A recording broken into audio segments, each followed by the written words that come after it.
આપ સર્વોને હેતપૂર્વક જય શ્રી સ્વામિનારાયણ। આજની સત્સંગ કથા વાર્તા નિજ મંદિર સાવરકુંડલા।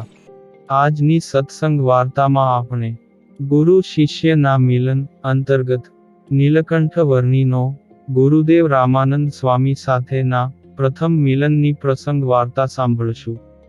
નીલકંઠ વર્ણી લોજપુરમાં નિવાસ કરીને મુક્તાનંદાદિક સંતોને યોગની કળાઓ શીખવતા અને તપશ્ચર્યા કરતા હતા। તેવામાં વૈશાખ માસ પૂર્ણ થયો। ગુરુદેવ રામાનંદ સ્વામી આજે આવશે કાં તો કાલે આવશે કે પરમ દિવસે તો ચોક્કસ આવશે જ, આ પ્રમાણે નીલકંઠ વર્ણી પ્રતિક્ષણ પ્રતીક્ષા કરતા હતા। તેવામાં અર્ધો જેઠ માસ પણ વ્યતીત થયો। આમ સ્વામીના આગમનની પ્રતીક્ષામાં દુઃખી થતા ભગવાન શ્રી વર્ણી રાજને ક્યાંય ચેન પડતું ન હતું। તેથી અતિ આકુળ વ્યાકુળ થતા હતા અને એક તો તીવ્ર તપ તથા બીજી ચિંતાને કારણે વર્ણી રાજનું શરીર અતિશય કૃશ થવા લાગ્યું ને આ બાજુ ભુજ નગરમાં વિરાજતા સંતોના સ્વામી શ્રી રામાનંદ સ્વામીનું અંતર પણ શ્રી નીલકંઠ વર્ણીના દર્શનની ઈચ્છાથી ખેંચાવા લાગ્યું અને તેથી જ કેટલાક ભક્તજનોની સાથે સ્વામી શ્રીએ ભુજનગરથી પ્રયાણ કર્યું।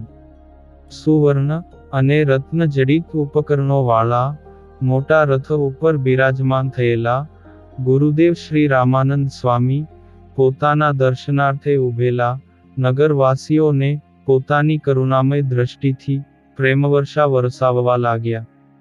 ત્યારે આંખમાં પ્રયાણથી ઉત્પન્ન થયેલા વિરહના આંસુ સાથે સર્વે ભક્તજનોએ સ્વામી શ્રીનું પૂજન કર્યું અને સ્વામીને વળાવવા માટે રથની પાછળ પાછળ ઘણે દૂર સુધી આવ્યા।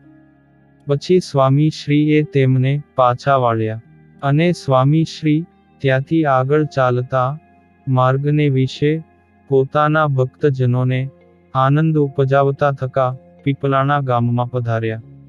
ત્યાં પોતાના ભક્તરાજ શ્રી નરસિંહ મહેતાને ઘેર શ્રી રામાનંદ સ્વામીએ ઉતારો કર્યો અને સમગ્ર પૂરવાસી ભક્તજનોએ આવીને સ્વામી શ્રીનું સ્વાગત પૂજન કર્યું। પછી શ્રી રામાનંદ સ્વામીએ પોતાના શિષ્ય એવા શ્રી મુક્તાનંદાદિક શિષ્ય મંડળને લોજપુરથી પીપલાણા બોલાવી લાવવા માટે કુંવરજી નામના બ્રાહ્મણને ત્યાં મોકલ્યો। તે જ દિવસે તત્કાળ લોજપુરમાં પહોંચીને સમાચાર આપ્યા કે ગુરુદેવ શ્રી રામાનંદ સ્વામી તમને સર્વેને પીપલાણા ગામે બોલાવે છે। તે સમયે દૂત કુંવરજી વિપ્રના વચન સાંભળી મુક્તાનંદ સ્વામી વગેરે સંતો અત્યંત હર્ષ પામ્યા અને શ્રી નીલકંઠ વર્ણી તો તે જ ક્ષણે મુક્તાનંદ સ્વામીને કહેવા લાગ્યા કે ચાલો આપણે આજે જ ગુરુદેવના દર્શન કરવા જઈશું। ત્યાર પછી મુક્તાનંદ મુનિ વગેરે સંતો પરસ્પર વિચારણા કરીને નિર્ણય કર્યા પછી ચંદ્રોદય થતા પીપલાણા ગામ પ્રત્યે ચાલ્યા। ત્યારે સર્વેના હૃદયમાં ગુરુ દર્શનની જ પ્રબળ ઉત્કંઠા હતી। પછી પોતાના પ્રાણ પ્યારા ગુરુવર્યના દર્શનની અતિ ઉત્સુકતાથી ખેંચાયેલા અંતઃકરણ વાળા મુક્તાનંદ સ્વામી વગેરે સંતો, દેવાનંદ દંડી વગેરે સંન્યાસી, પર્વતભાઈ, જેઠામેર વગેરે ભક્તજનો પીપલાણા ગામને લક્ષ્યમાં રાખી માર્ગમાં ઉતાવળી ગતિએ ચાલતા હતા। તેવી જ રીતે શ્રી નીલકંઠ વર્ણી પણ ઉતાવળી ગતિએ ચાલતા હતા, પરંતુ તપથી અતિ કૃશ શરીર થયેલું હોવાથી અને ચાલવાના પરિશ્રમથી તેમનું હૃદય શ્વાસથી ભરાઈ ગયું, જેથી તેઓ ચાલતા ચાલતા પૃથ્વી ઉપર પડી ગયા। મુક્તાનંદ સ્વામી આદિક સંતો શ્રી હરિની આગળ આગળ ઉતાવળી ગતિએ ચાલતા હતા ને થોડા આગળ ચાલ્યા પછી જ્યાં પાછા વળીને જોયું તો નીલકંઠ વર્ણીને પૃથ્વી પર ઢળી પડેલા જોયા। તેથી તત્કાળ પાછા દોડી તેમની સમીપે આવ્યા અને ધીરે ધીરે તેમની પગ ચંપી કરવા લાગ્યા। ત્યાર પછી થોડા સ્વસ્થ થયેલા વર્ણિરાજને મુક્તાનંદ સ્વામી આદિક સંતો કહેવા લાગ્યા કે આપણે આજે જ પીપલાણા પહોંચવાનું છે. તેથી તમે તમારી વિશુદ્ધ યોગ ધારણાનો આશ્રય કરો, કેમ કે યોગ ધારણાના બળથી જ આ માર્ગ પસાર કરી શકશો, બીજો કોઈ ઉપાય નથી. આ પ્રમાણે સંતોએ કહ્યું. તેથી વર્ણિરાજે યોગ ધારણાનો આશ્રય કર્યો અને માર્ગમાં સર્વેથી ઉતાવળી ગતિએ ચાલવા લાગ્યા. પછી બ્રહ્માત્મ ભાવે ભગવાન શ્રી કૃષ્ણનું પોતાના હૃદયમાં ચિંતવન કરતા વર્ણિરાજ શરીરનું ભાન ભૂલી ધનુષ્યમાંથી છૂટેલા તીરની પેઠે ઉતાવળી ગતિએ સર્વે સંતોની આગળ ચાલવા લાગ્યા. ત્યારે મુક્તાનંદ સ્વામી આદિક સંતો ઉતાવળી ગતિએ ચાલતા વર્ણિરાજની પાછળ પાછળ દોડતા આવતા હતા, છતાંને પણ તેમને પહોંચી શક્યા નહીં. આ રીતે ઉતાવળી ગતિએ ચાલતા તે સર્વે સંતો ભક્તો ઓજસ્વતી નદીને કિનારે પહોંચ્યા. પીપલાણા ગામથી દક્ષિણ દિશા તરફ વહેતી તે ઓજસ્વતી નદીનું જળ વરસાદ પડ્યો હોવાથી ડહોળું થયું હતું અને તેમાં ખૂબ જ પૂર આવ્યું હોવાથી નદી પણ બે કાંઠે વહેતી હતી ને તેમાં મોટા ભયંકર તરંગો ઉછળતા હતા. તેથી કુશળ તરવૈયાથી પણ ન તરી શકાય તેવી તે નદી દુસ્તર થઈ હતી. છતાંને પણ વર્ણિરાજ શ્રી હરિ તરંગોમાં તણાયા વગર સરળતાથી સામે પૂરે તરતા તરતા નદીને સામે કિનારે પહોંચ્યા અને મુક્તાનંદ સ્વામી આદિક સર્વે સંતો ભક્તો ઉછળતા તરંગો વાળી નદીને જોઈ વિચાર્યું કે આ નદી તો નાવ વિના તરવી અશક્ય છે. તેથી કિનારે જ બેસી રહ્યા.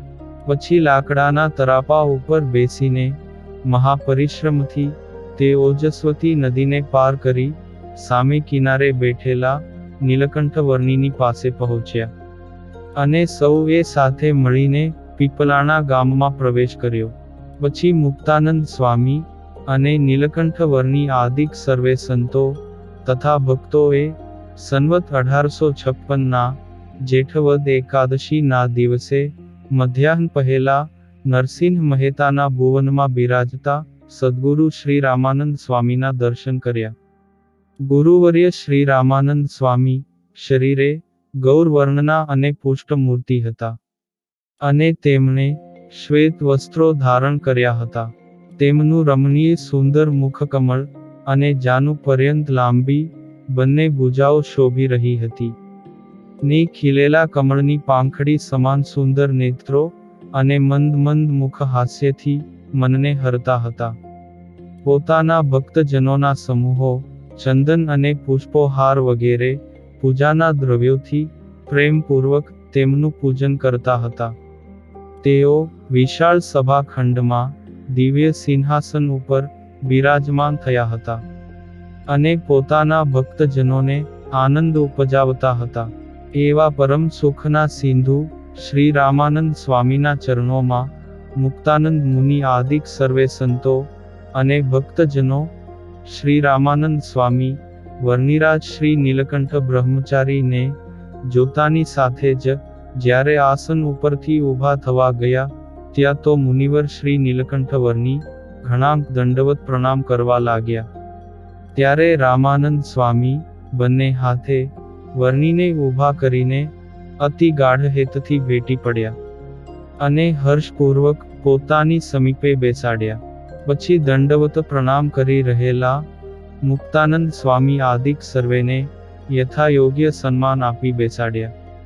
પૂર્વે મુક્તાનંદ સ્વામી આદિક સંતો પાસેથી જેવું રામાનંદ સ્વામીનું વર્ણન સાંભળ્યું હતું તેવા જ સ્વરૂપે સ્વામીના દર્શન કરી વર્ણિરાજના ગાત્રો રોમાંચિત થયા અને આંખોમાંથી પ્રેમના અશ્રુઓ વહેવા લાગ્યા અને પરમ શાંતિ પામ્યા અને નિર્નિમેષ દ્રષ્ટિથી પોતાનું દર્શન કરી રહેલા ભગવાન શ્રી નીલકંઠ વર્ણિની સામે પણ તે જ રીતે શ્રી રામાનંદ સ્વામી 4 ઘડી પર્યંત એમને એમ સામે જોઈ જ રહ્યા.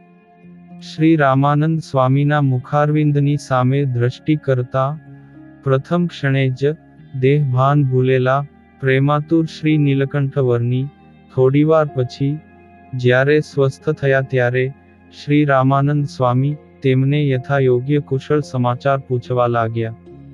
તે સમયે મુક્તાનંદ સ્વામીએ નીલકંઠ વર્ણીનું પોતે અનુભવેલું સમગ્ર વૃત્તાંત કહી સંભળાવ્યું. તે સાંભળીને રામાનંદ સ્વામી શ્રી નીલકંઠ વર્ણીની મુક્ત કંઠે પ્રશંસા કરવા લાગ્યા. અને નીલકંઠ વર્ણી પણ પ્રેમથી ગદગદ થઈ શ્રી રામાનંદ સ્વામીની સ્તુતિ કરીને કહેવા લાગ્યા કે, હે સ્વામી, આજ મારા મનોરથ રૂપી વૃક્ષમાં અમૃત જેવા મીઠા ફળો લાગ્યા. તેથી આ વૃક્ષ સફળ થયું. આ પૃથ્વી ઉપર સાક્ષાત શ્રી કૃષ્ણચંદ્રની એકાંતિકી ભક્તિનું પ્રવર્તન કરનારા આપના પ્રત્યક્ષ મિલનથી હું કૃતાર્થ થયો છું. અને મારો જન્મ પણ સફળ થયો.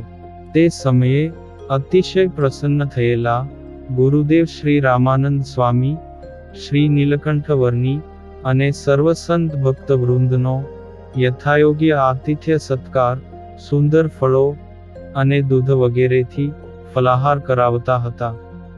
વર્ણિરાજ શ્રી નીલકંઠ વર્ણી અને મુનિન્દ્ર શ્રી રામાનંદ સ્વામીનું જે પ્રથમ મિલન થયું, તે જોનારા સર્વે કોઈ જનોને અતિશય આનંદ ઉપજાવે તેવું અદ્ભુત દ્રશ્ય હતું. પરસ્પર જોઈ રહેલા તે બંનેના નેત્ર કમળમાંથી પ્રેમના અશ્રુઓ વહેતા હોય, કેમ કે બંને જ્ઞાનયોગ અને ભક્તિયોગ વગેરેની પરાકાષ્ઠા પામેલા સિદ્ધ દશાવાળા સિદ્ધ યોગી પુરુષો હોય અને તેમના મુખકમળમાંથી મીઠા મધુરા અમૃત વચનો વરસી રહ્યા હોય. એવું અકલ્પનીય અદ્ભુત દ્રશ્ય હતું. પછી સાયંકાળે સ્નાન કરી શ્રી રામાનંદ સ્વામીએ નૈવેદ્યાદિક અને અનેક પ્રકારના ઉપચારો દ્રવ્યોથી યથાવિધિ શ્રી રાધિકાપતિ શ્રી કૃષ્ણનું વિધિપૂર્વક પૂજન કર્યું. સંતો અને ભક્તોની સાથે એકાદશીનું જાગરણ કરતા શ્રી રામાનંદ સ્વામી શ્રી નીલકંઠ વર્ણીને તેમના જન્મસ્થળ આદિકથી લઈને પ્રશ્નો પૂછવા લાગ્યા કે કયા દેશમાં અને કયા કુળમાં જન્મ થયો છે, માતા પિતા કોણ છે, ગોત્ર ક્યું છે, પ્રવર ને ઋષિ કોણ છે, વિદ્યાગુરુ કોણ છે, તમારો વેદ કયો છે, શાખા કઈ છે, ઉપાસ્ય ઈષ્ટદેવ કોણ છે, વૈરાગ્ય કેમ થયો, સ્વજનોનો ત્યાગ કેમ કર્યો, વનવાસમાં ક્યાં અને કેવી રીતે રહ્યા, ક્યાં ક્યાં તપશ્ચર્યા કરી, અષ્ટાંગ યોગની સાથે અન્ય ક્યાં સાધન શીખ્યા, ક્યાં તીર્થયાત્રા કરી, તે તીર્થોમાં સાધુ પુરુષોનો સમાગમ કેવો રહ્યો. આ પ્રમાણે અનેક પ્રશ્નો ગુરુદેવ શ્રી રામાનંદ સ્વામી પૂછતા રહ્યા. અને શ્રી નીલકંઠ વર્ણીએ આદિથી અંત સુધી યથા અનુભવ પ્રશ્નોના યથાર્થ ઉત્તરો ક્રમશઃ કહી સંભળાવ્યા.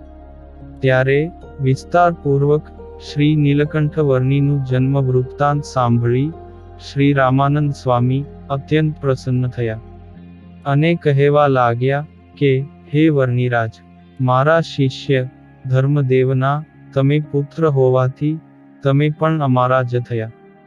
તમારા પિતા ધર્મદેવ બહુ બુદ્ધિશાળી હતા અને સર્વે સત્શાસ્ત્રોના અર્થને યથાર્થ જાણનારા હતા. ભક્તિદેવી સહિત તેમણે પ્રયાગરાજ તીર્થને વિશે મારી પાસેથી જ ભાગવતી દીક્ષા ગ્રહણ કરી હતી. મારી આજ્ઞાથી તેઓ કૌશલ દેશમાં પોતાને આશરે આવેલા મુમુક્ષુ જનોને અહિંસા આદિક યમ નિયમો એ સહિત ભગવાન શ્રી કૃષ્ણની એકાંતિકી ભક્તિનો ઉપદેશ કરતા હતા.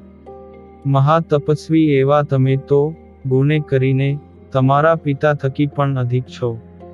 કારણ કે તમારું દર્શન કરનારા મનુષ્યોના અંતરમાં તમે કોઈ સામાન્ય મનુષ્ય નથી, પણ કોઈ અલૌકિક દિવ્ય પુરુષ એવી શંકા ઉપજાવો છો. પોતાના પિતા ધર્મદેવ ઉપર સ્વામીએ અતિશય અનુગ્રહ કર્યો છે એવું સાંભળીને વર્ણિરાજ અતિ પ્રસન્ન થયા અને તેમને જ ગુરુપણે સ્વીકારવાનો નિશ્ચય કર્યો. પછી ગુણે કરીને ભગવાન શ્રી કૃષ્ણ સમાન આ સદ્ગુરુમાં ભગવાન શ્રી કૃષ્ણ સદાય નિવાસ કરીને રહે છે અને તેમને વશ વર્તે છે. આ પ્રમાણે ખરેખર સત્ય છે એમ શ્રી નીલકંઠ વર્ણી સંતોની આગળ કહેવા લાગ્યા.